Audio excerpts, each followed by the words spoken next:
Olá, todo mundo, queridas irmãs e queridos irmãos em Cristo, queridos membros e queridos amigos aqui da Igreja Luterana de Copacabana, da Luterana de Copa, como vocês conhecem aqui nas redes. Vocês já devem me conhecer, eu sou o Mateus, coordenador de ensino aqui da Igreja Luterana de Copacabana. Eu não sei que horas você está assistindo esse vídeo, se é de manhã, se é de tarde, ou se é à noite, assim que ele saiu, ou qualquer outro dia. Então, bom dia, boa tarde, boa noite. Que a bênção de Deus repouse sobre vocês e sobre mim também, sobre todos nós. Sejam bem-vindos a esse devocional. Eu gostaria então que a gente começasse esse devocional com uma oração. Oremos então. Pai Santo, obrigado por esse momento. Obrigado porque, mesmo à distância, podemos compartilhar um momento devocional, podemos compartilhar uma oração, podemos compartilhar uma reflexão sobre a Tua Palavra, podemos falar sobre as disciplinas espirituais, Senhor, que aprendemos com aqueles que vieram antes de nós e também foram Teus servos. Te agradeço por esse momento. Tem misericórdia de nós, perdoa, Senhor, os nossos pecados, nos santifica, nos dá o Teu Espírito Santo pela Tua Palavra e que possamos, com Teu auxílio, viver para Ti, sempre de acordo com a Tua vontade. Abençoa-nos nesse momento devocional, que o Senhor possa nos ensinar, nos fortalecer, Senhor, na fé, na palavra, pelo Teu Espírito Santo. É o que eu te peço em nome de Jesus, Teu Filho.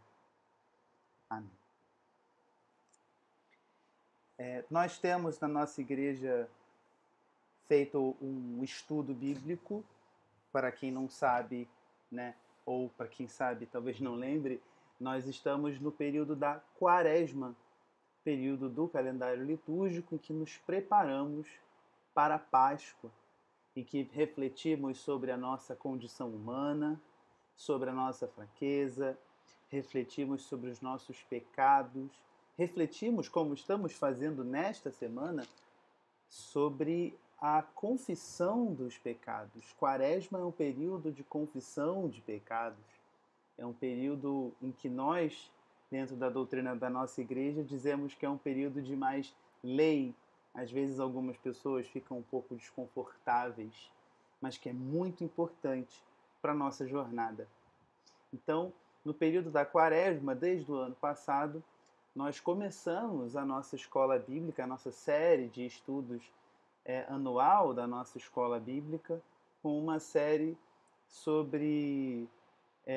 ano passado nós começamos com os pais da igreja, esse ano nós estamos refletindo sobre as disciplinas espirituais. Nos voltamos um pouco para refletir sobre as práticas espirituais que a igreja cristã, através dos séculos, adotou para a sua edificação, para a sua santificação. Como eu disse, essa semana é a penúltima semana, nós estamos refletindo sobre a confissão de pecados como disciplina espiritual, mas hoje eu queria refletir com vocês sobre a disciplina que nós estudamos na semana passada, que foi a disciplina do estudo bíblico. O estudo bíblico como disciplina espiritual. O estudo bíblico ele é muito importante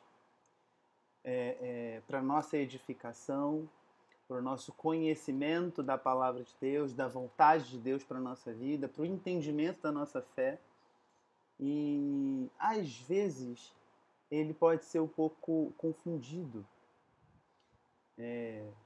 Porque, na verdade, aqui eu estou falando sobre o estudo como disciplina. Então, ele é diferente de estudar teologia, por exemplo. Não estamos falando aqui, eu não estou falando aqui para vocês que todo mundo tem que cursar teologia, todo aquele que deseja cursar e compreender melhor essa disciplina, né, esse estudo da palavra de Deus, deve sim buscar isso. Mas não é sobre isso que eu quero falar. Quando a gente fala de disciplina do estudo bíblico, Eu percebo nas nossas conversas, nos nossos estudos, que às vezes a gente confunde um pouco a disciplina do estudo com uma outra disciplina que nós vimos nesse estudo de Quaresma, que nós vimos na primeira semana, que é a disciplina da meditação. Muitas passagens das Escrituras Sagradas nos falam de pessoas que meditaram e nos recomendam e nos ordenam a meditação na palavra de Deus. Lembramos da passagem de Josué, em que ele diz que medita na lei de Deus dia e noite. Salvo engano meu é Josué, posso estar enganado.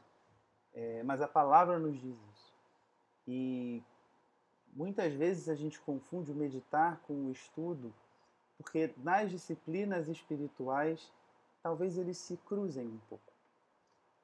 Quando eu falo de meditação, eu estou pensando em quando nós, no nosso devocional, refletimos sobre a palavra de Deus, buscando compreender o que Deus quer falar para nós naquele momento. Me lembra uma informação sobre o reformador Martinho Lutero, que gostava muito mais do Evangelho de João do que dos outros evangelhos, porque ele preferia tentar compreender o que Jesus faz na nossa vida hoje do que o que Jesus fez no passado.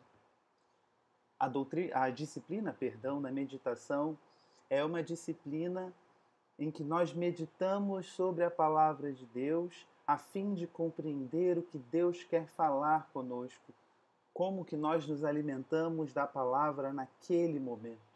E buscamos, vimos isso no estudo da disciplina, a contemplação de Deus através da meditação nessa palavra. A disciplina do estudo, por outro lado, busca compreender o que a palavra diz, por que ela diz o que diz, qual é o sentido das suas palavras, o que ela quer dizer. É mais intelectual, a gente pode colocar assim. Então, essa distinção é importante para nós sabermos como nos colocar. E ela é um desafio para mim, que muitas vezes no meu momento devocional tenho que resistir à tentação de estudar, quando eu quero meditar sobre as Escrituras. Então, eu que sempre leio com Bíblia de estudo, tenho que resistir à tentação de ler os comentários bíblicos sobre aquela passagem. Porque o estudo é para um outro momento, para uma outra reflexão.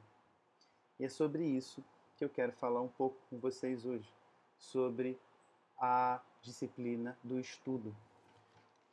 O estudo bíblico ele é muito importante para a nossa vida cristã, para todas as áreas da nossa vida cristã, e talvez até o mais importante das disciplinas espirituais que nós estamos vendo. Porque somente pela compreensão da palavra de Deus nós somos capazes de saber o que fazer, o que Deus espera de nós, o que a palavra nos ordena, o que ela não nos ordena, o que Deus fala, o que Deus não fala. Se nós não sabemos isso, não conhecemos a palavra de Deus, como meditaremos? Pelo que nós oraremos? Por que nós jejuaremos? Etc. Como nós vamos nos comportar no nosso dia a dia. Então, tudo passa pela compreensão da nossa fé. E o fundamento da nossa fé está nas Escrituras. E é aí que a disciplina do estudo se mostra importante. Se eu não compreendo, como eu posso me posicionar? Como é que eu ajudo o próximo? Como eu lamento, como eu me arrependo, como eu sei o que é pecado, o que não é? Todos os elementos da vida cristã passam pela compreensão da fé. Me lembra a passagem no livro de Atos de Filipe caminhando ao lado de um eunuco numa carruagem, salvo engano meu, algo assim. E ele escuta que o eunuco está lendo uma passagem do livro de Isaías e pergunta para o eunuco: compreendes o que lês? E ele responde: como vou compreender se não tem quem me explique? Então, para compreender a nossa fé, para compreender a palavra, nós precisamos buscar o conhecimento sobre isso. E a Bíblia nos fala da importância desse conhecimento. Eu separei algumas passagens bíblicas para que a gente possa conhecer da palavra de Deus o que ela nos diz sobre a importância do conhecimento que vem pelo estudo. A primeira passagem, e é aquela que mais surge na minha mente quando a gente fala da importância do estudo, é uma passagem que se encontra no livro do profeta Oséias, no capítulo 4, versículo 6, que diz assim: O meu povo está sendo destruído, pois lhe falta o conhecimento. Pelo fato de vocês, sacerdotes, rejeitarem o conhecimento, também eu os rejeitarei, para que não sejam mais sacerdotes diante de mim. Visto que se esqueceram da lei do seu Deus, também eu me esquecerei dos seus filhos. Dura palavra do Senhor através do profeta contra os sacerdotes. Mas que, se nós lermos alguns versículos anteriores, ele faz uma crítica também ao povo. E por isso o versículo começa dizendo que o povo está sendo destruído, pois lhe falta conhecimento. Mais adiante, a gente sabe o conhecimento de que os sacerdotes esqueceram da lei do seu Deus. Aquela lei que foi dada por Deus a Moisés no deserto, que é a expressão maior do Antigo Testamento, da vontade de Deus para o seu povo, foi esquecida. E o povo então é destruído porque lhe falta o conhecimento da vontade do seu Deus. Outras traduções vão dizer: o povo perece, pois lhe falta conhecimento. Então aqui a gente vê Deus, através de um profeta, com duras palavras a respeito do seu povo, dos seus sacerdotes, porque esqueceram a lei de Deus, não a conhecem mais, não sabem mais o que diz.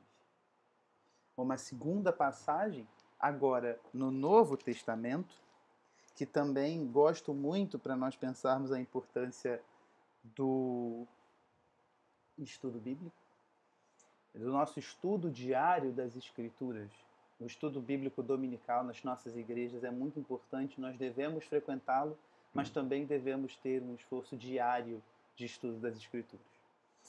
No Novo Testamento, no Evangelho de Lucas, uma passagem que também pode ser encontrada no Evangelho de Marcos, talvez também no Evangelho de Mateus, não tenho certeza, mas trago o Evangelho de Lucas por ser o Evangelho que nós estamos estudando esse ano, que conduz as leituras bíblicas da nossa igreja, é o Evangelho de Lucas, no capítulo 10, no versículo 25, uma passagem que introduz a parábola do bom samaritano.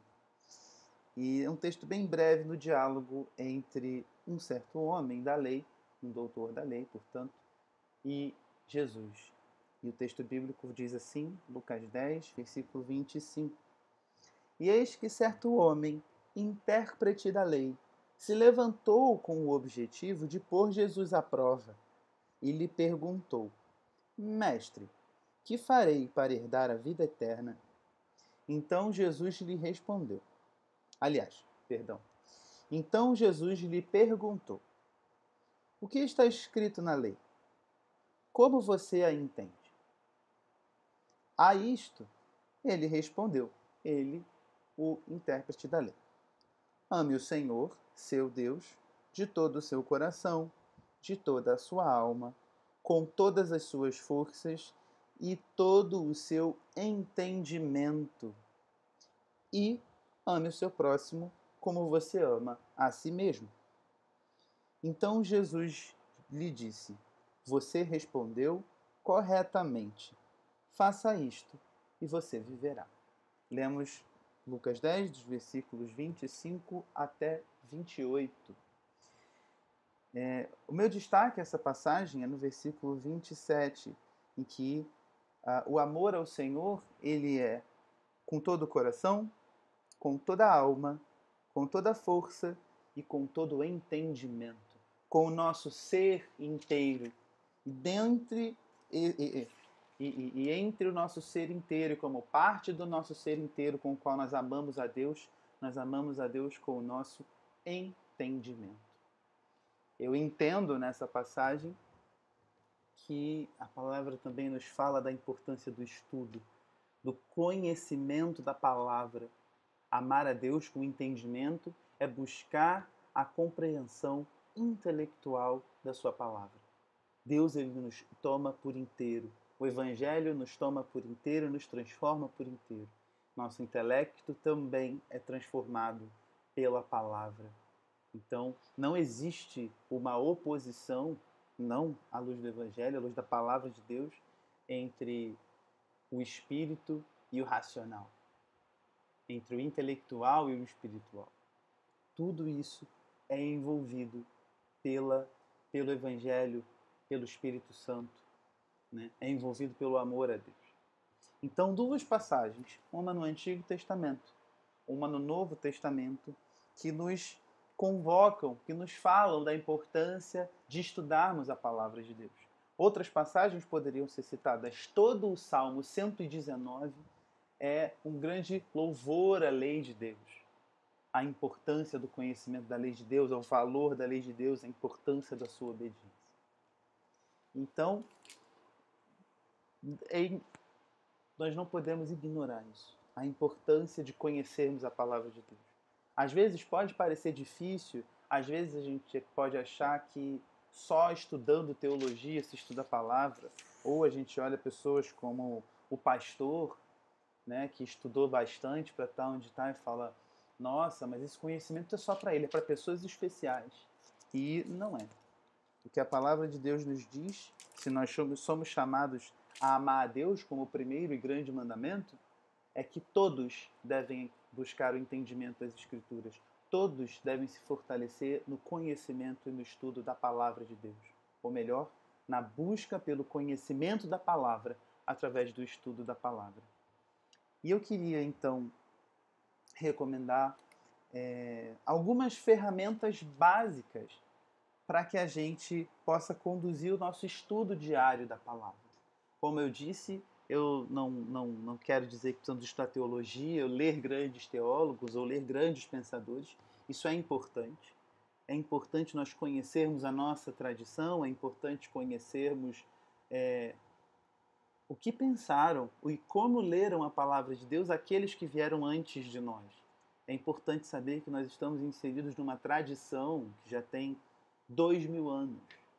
Né? O cristianismo tem aqueles que guardaram e lutaram pela palavra de Deus e pela verdade do Evangelho. E nós temos que atentar a esses irmãos, essas irmãs que vieram antes de nós e sem os quais a gente não estaria aqui. Santos de Deus, podemos dizer assim, que foram levantados pelo Senhor. E que foram pessoas que amaram a Deus verdadeiramente. Mas existe uma maneira que eu compreendo que é devocional, que é espiritual, que é de disciplina do estudo para a nossa vida cristã diária, para a qual nós precisamos tirar um tempo para nos dedicar. E aqui eu recomendo, então, 4 ferramentas que eu uso e que eu acho que podem ajudar vocês também a fortalecer a sua fé e a crescer no conhecimento da palavra de Deus. Em primeiro lugar, são ferramentas bem práticas. Ter acesso a diferentes traduções da Bíblia. Nós temos diferentes traduções, que eu digo diferentes versões na nossa tradução para o português. Hoje a nossa igreja utiliza a tradução que eu estou usando aqui, que é a Nova Almeida Atualizada. Geralmente aparece NAA bem grande na capa, como aparece aqui na minha Bíblia. Mas existem outras. Existe a Nova Tradução da Linguagem de Hoje, existe a Nova Versão Internacional, existe a Almeida Revista e Corrigida, a Almeida Revista e Atualizada, existem as traduções católicas da Bíblia, a minha preferida é a Bíblia de Jerusalém. Então, é importante ter acesso a diferentes traduções da Bíblia, porque precisamos lembrar, ela não foi escrita no nosso idioma e ela não foi escrita no nosso tempo. Então, devemos, claro, confiar no trabalho de homens levantados e inspirados por Deus para traduzir os textos sagrados, para que nós possamos ter acesso. mas precisamos saber também que traduções são sempre limitadas, então é importante podermos recorrer a diferentes traduções. Se você sabe outras línguas, fica também a recomendação de ler Bíblias em outras línguas e ver como outros tradutores puderam acessar esse conhecimento. Você pode me perguntar, mas eu preciso ter tantas Bíblias, ou talvez você não tenha condições de comprar Bíblias, especialmente Bíblias protestantes, são um pouco caras, mas existem aplicativos da Bíblia hoje para os celulares, para os computadores, que te permitem acessar gratuitamente diferentes traduções da Bíblia. Eu uso talvez a mais popular, que é a YouVersion. Eu uso a versão em português, obviamente, mas ele dá acesso a diferentes versões da tradução da Bíblia para o português e também nos dá acesso a traduções para outras línguas das Escrituras. Então é um aplicativo muito bacana para a gente usar para o nosso estudo. E também, nesse tópico, recomendo utilizar paráfrases. O que são paráfrases? Quando a gente pega um texto e reescreve ele com outras palavras, de uma maneira mais acessível, com outros símbolos, talvez com outros exemplos, mas basicamente o mesmo texto escrito um pouco diferente. É diferente de uma tradução. Nós devemos sempre fundamentar o nosso estudo numa tradução formal, uma Nova Almeida, Revista Atualizada. Agora, paráfrases nos ajudam a compreender um sentido mais imediato e talvez aplicar à nossa vida aquele conhecimento. Talvez a melhor paráfrase que a gente tenha hoje é a Bíblia A Mensagem, foi escrita pelo teólogo, se eu não me engano, já falecido, Eugene Peterson.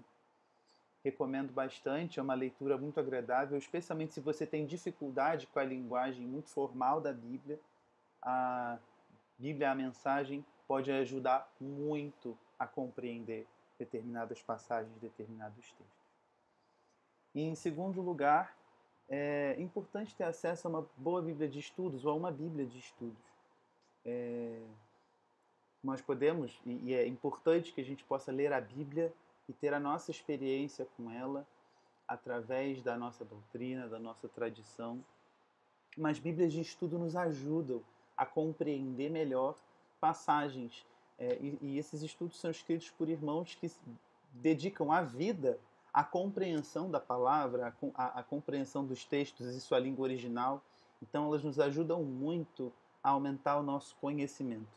Então, nós temos diversas Bíblias de estudo disponíveis. Eu uso a Bíblia de Jerusalém, é uma Bíblia de cunho mais acadêmico, mas existem Bíblias de estudo mais doutrinário, como essa Nova Almeida, que eu estou usando agora, uma Bíblia de estudo bastante robusta.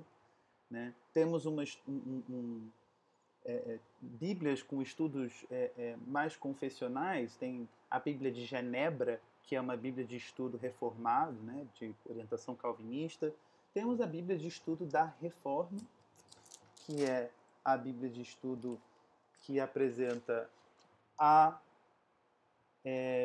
orientação luterana. Então, como que os luteranos leem as passagens? Quais são as nossas ênfases?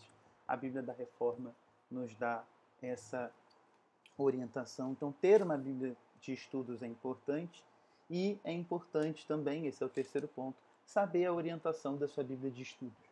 O estudo é feito por irmãos muito piedosos que trabalharam muito para compreender aquele texto, para disponibilizar aquele estudo para nós. Mas o estudo não tem o caráter da palavra. Então é importante saber qual é a orientação, se for possível. Se não for, também não é algo que tem que nos deixar ansiosos, né?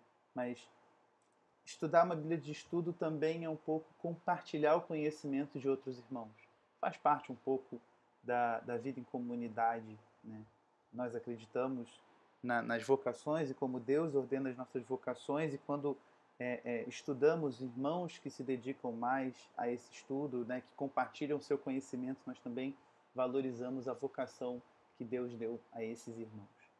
E por fim, e muito importante, algo que a gente enfatiza também lá na Igreja Luterana de Copacabana, conheça a doutrina da sua igreja sobre a Bíblia.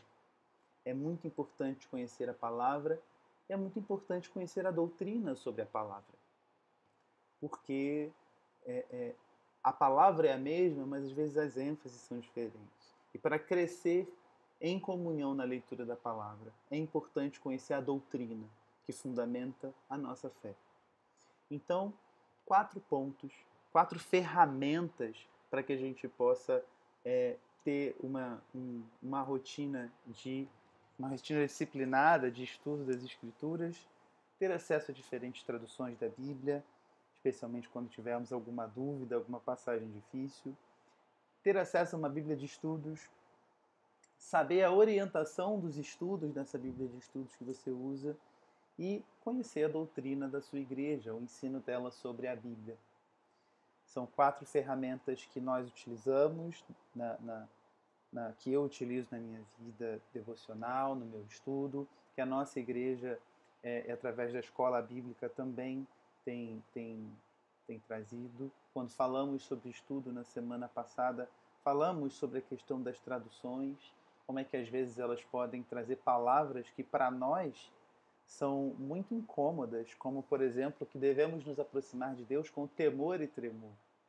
E essas palavras às vezes hoje para nós têm um significado muito diferente do que elas representam no seu original, ou do que pensou o tradutor, né?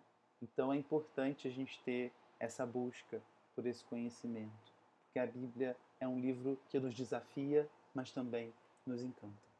Por fim, eu gostaria de exercitar uma leitura de uma passagem bíblica curta, que eu gosto bastante, que eu acho que é interessante a gente refletir para entender um pouco como funciona, ou como deve funcionar a nossa leitura da Bíblia como estudo. Eu não vou recorrer aqui, por causa do nosso tempo, aos comentários, às diferentes traduções. A gente pode fazer esse exercício um dia, mas eu queria exercitar um pouco os questionamentos que a gente deve fazer.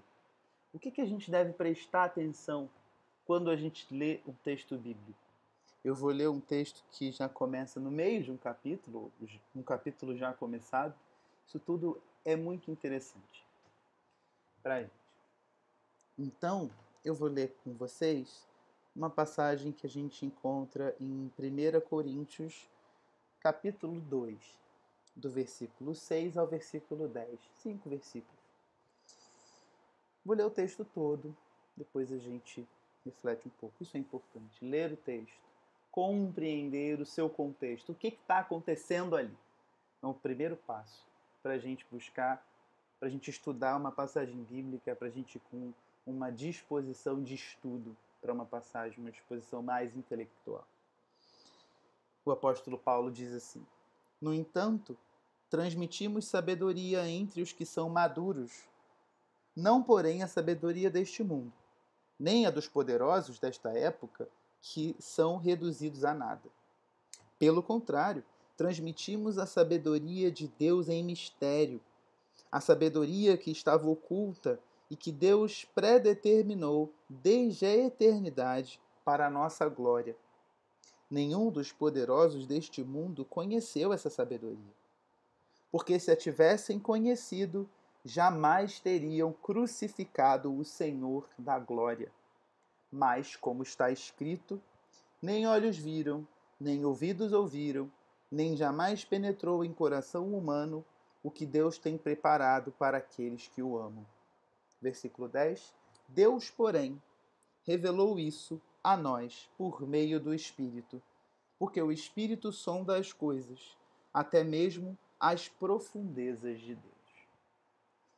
Gosto de trazer essa passagem porque ela tem um trecho que nós acabamos de ler que é muito popular. E quando nós vamos estudar a Bíblia, uma coisa que nós temos que prestar atenção é o que ela está nos dizendo.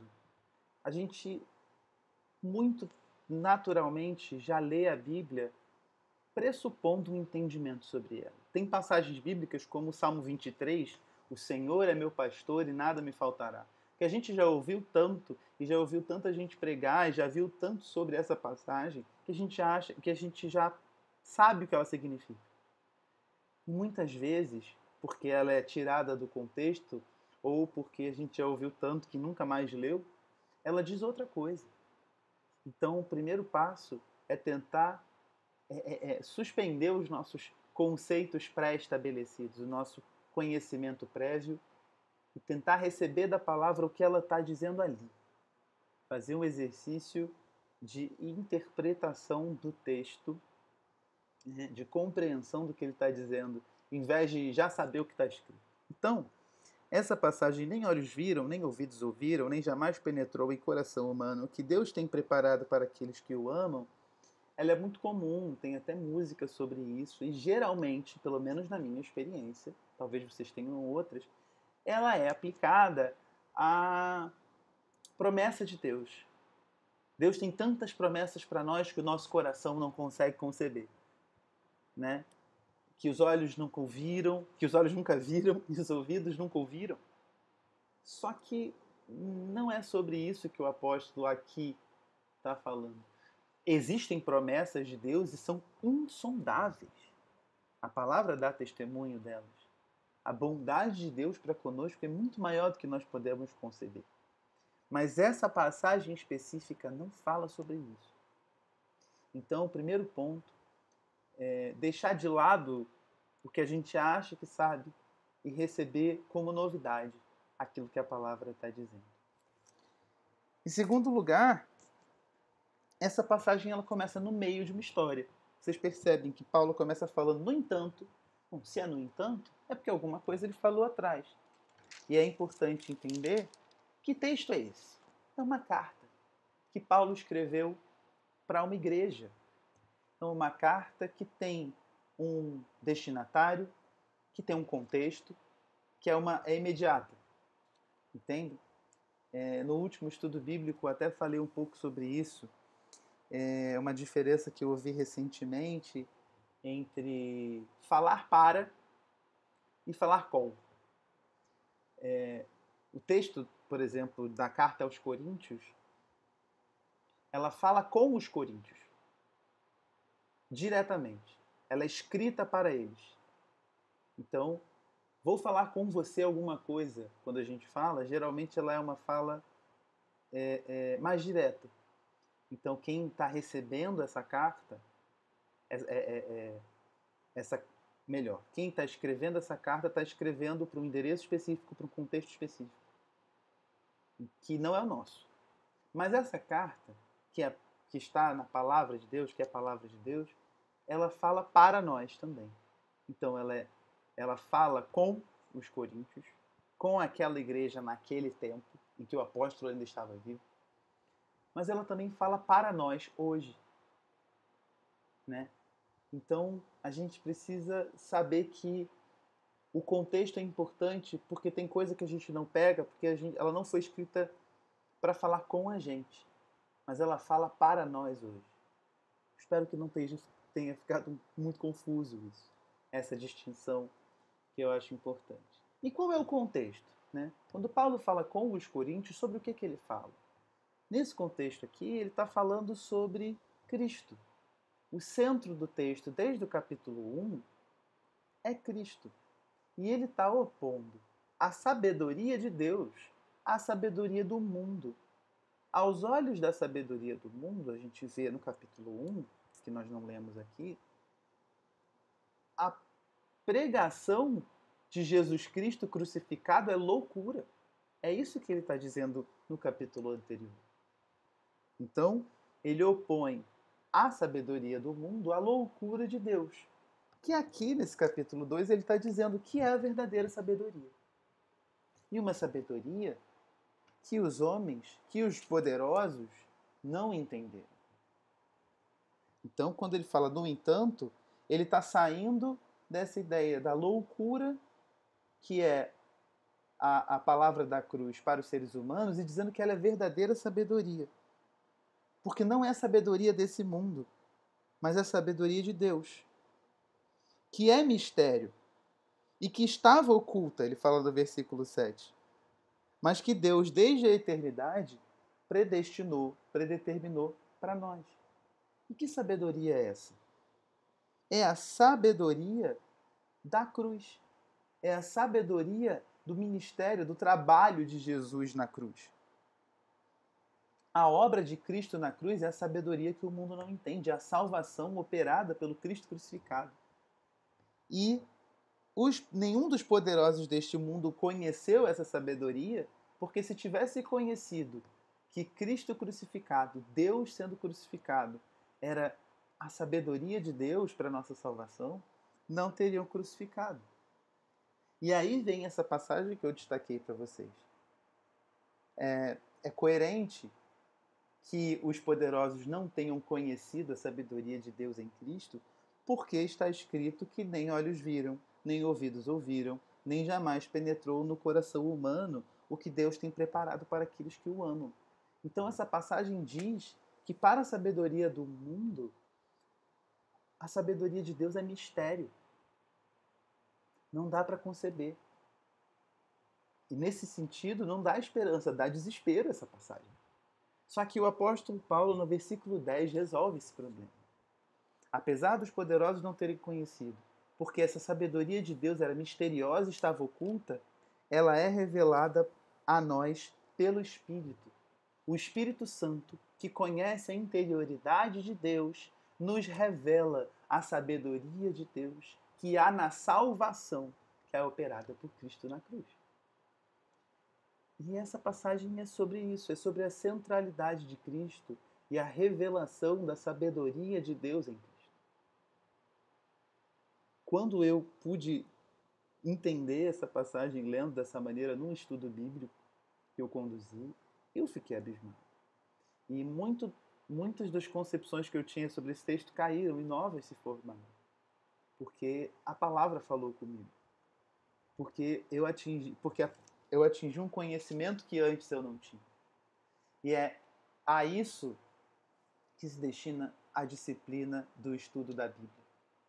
Ao nosso conhecimento da palavra, ao conhecimento da sabedoria misteriosa de Deus, que Ele nos revela hoje pelo Seu Espírito, através da Sua palavra.